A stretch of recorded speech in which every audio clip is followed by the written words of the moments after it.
Now to lead off to why I pulled the motor already. So the upper oil pan on the 3-liter was hit and exploded. I got a new one. I was hoping to not have to pull the engine to remove the upper oil pan because I have another one to replace it. Well, it turns out that that's not the case. There's bolts that are on the back end that you have to actually separate the transmission to just even drop it. There's literally 4 bolts. Kind of at that point where it's just like you gotta completely tear apart the car to, remove 4 bolts. So we're kind of scrapping the plan of fixing the 3-liter to put it back in, and then hopefully it runs. Like, we have no idea. Now I have a blown 4-liter here. I have another 4-liter that we went and picked up for the actual car. So I modified the transmission. There are some small cuts that you have to make by the starter. Same thing that we had to do literally for the manual swaps on the S6s, is you just have to notch over by the starter. Then the 65A transmission will literally it bolts right up. Now the only issue is I kind of jumped the gun here a little bit because I wanted to start and get working on the motor mounts, because the motor mounts obviously are different. One side is way off, one side lines up, but it's got to be longer. So we're gonna have to design new motor mounts to get everything to basically bolt into the car.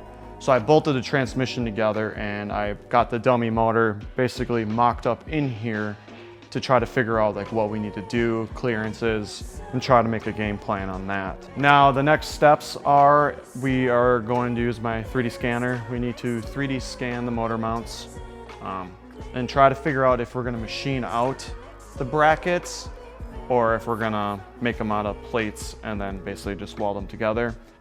Looking at it, the distance is a lot on one side, so I mean that's gonna be a gigantic block for just one bracket, which is, I don't really see the need to do it.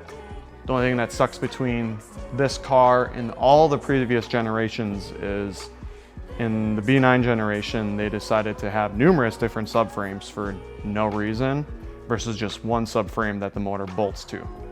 It really makes it a pain, but got to do it with what we have. The number one thing I was worried about was clearance.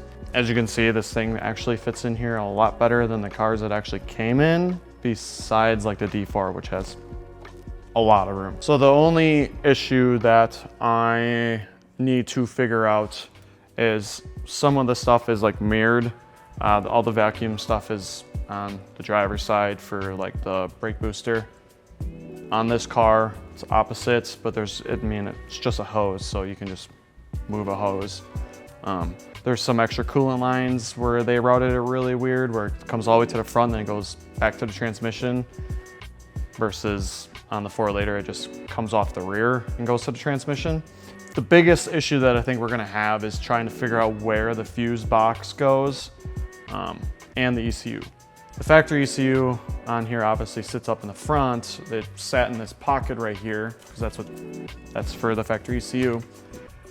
Do I want to put it there? Not really. Will I put it there? Maybe. I still don't know where to put the fuse box.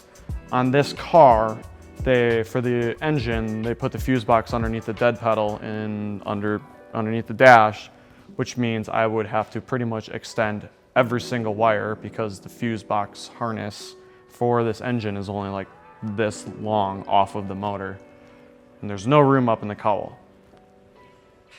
I can make room, but then I would have to redesign the wiper motor, move the wiper motor, move the coolant. I don't really know yet.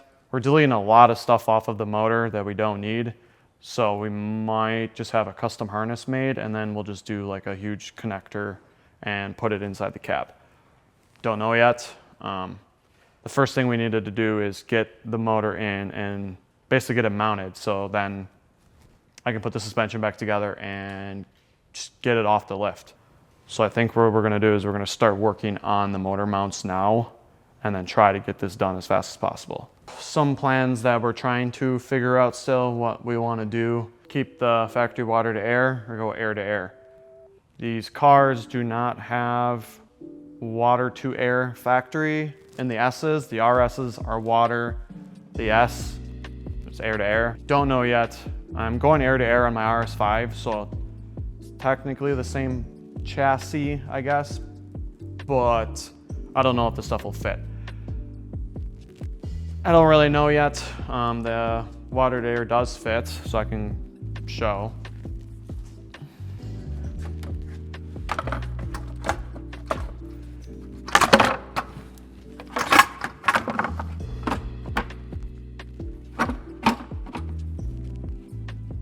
Factory water air does fit. It's tightest packaging. Do we keep it this way? I don't know. Kind of really just depends.